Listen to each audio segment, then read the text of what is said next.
différents profils, de participants, pouvaient se joindre à l'événement.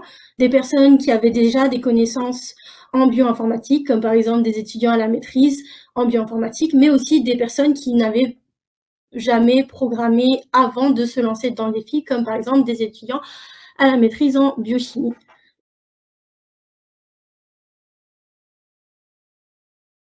Donc le premier projet que je vais vous présenter, c'est celui de Alexandra Léveillé-Kunst.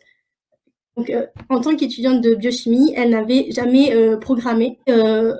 Dans le cadre de son projet de recherche, elle s'est dit: «Beh, j'aimerais bien faire des analyses en bioinformatique qui ont rapport avec mon projet de recherche».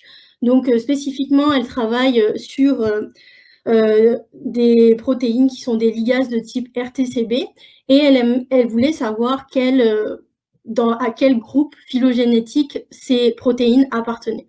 Donc elle travaille avec un organisme spécifique qui s'appelle Diplonema papillatum, c'est un espèce de petit eucaryote marin. Donc à l'issue de ces 100 jours, elle a donc appris à utiliser du Python et donc pour pouvoir réaliser l'arbre phylogénétique que vous voyez sur la droite du diapo, elle a donc pu collecter, nettoyer et traiter ces données à l'aide du langage Python. Donc concrètement, comment elle a pu utiliser le langage Python dans le projet de DataTrek? Elle a pu créer une méthode automatisée pour faire la collecte, le nettoyage et le traitement de ces données.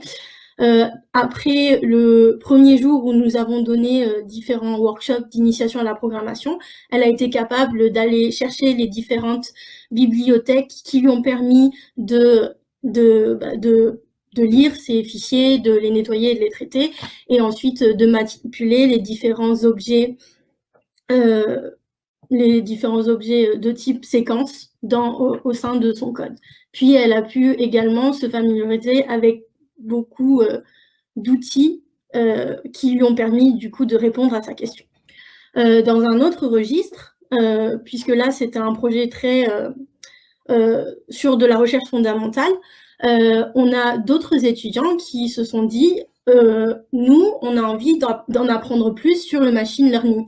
Donc, ils n'avaient pas forcément eu auparavant des cours sur le machine learning, donc ils ont utilisé le DataTrek pour se lancer dans l'apprentissage du machine learning. Et donc, pour apprendre de ces notions, ils se sont amusés à essayer de détecter des tumeurs sur des images de coupe histopathologiques.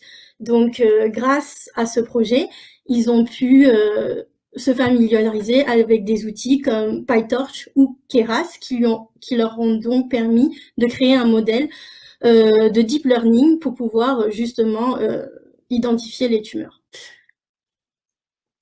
Et voilà. Et donc voilà. Donc là, c'était deux petits exemples de projets assez orientés santé, puisque dans leur parcours académique, c'est sur quoi ils travaillent. Mais bien entendu, vous avez le choix totalement libre de choisir le sujet qui vous plaît pour faire le défi de 100 jours.